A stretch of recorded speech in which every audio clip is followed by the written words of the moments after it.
ఆహాబు వెళ్ళిపోయి జెజబెల్ని పెళ్లి చేసుకున్నారు. ఇశ్రాయేలు మొత్తం పాడైపోయింది. ఆమె కావాలి, అతడు కావాలి. ప్రభుత్వం వద్దు. కొందరు మాట వినరు, వెళ్తారు.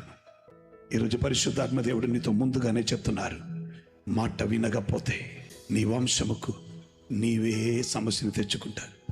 కానీ విధేయత చూపించిన ఆ యాకోబు ఉంది కదా, ఈరోజు కూడా ఇశ్రాయేలు అయి ఉన్నారు. విధేయత ఏ విజయం ఇచ్చిన.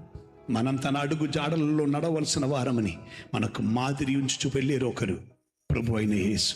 మరణం వరకు అనగా సిలువ మరణం పొందనందగా తన్ను తానే రిక్తునిగా చేసుకుని అన్నిటిలోనూ తండ్రికి విధేయత చూపిన వాడై మారను. అందుచేత దేవుడే ఆయనను లేవనెత్తి అన్ని నామం కంటే పైనామం ఇచ్చి పరలోకమందున భూమి మీద ఉన్నటువంటి ప్రతి ఒక్కరు మోకాలు వంగి యేసే ప్రభువు అని పలుకున్నట్లుగా చేశారు.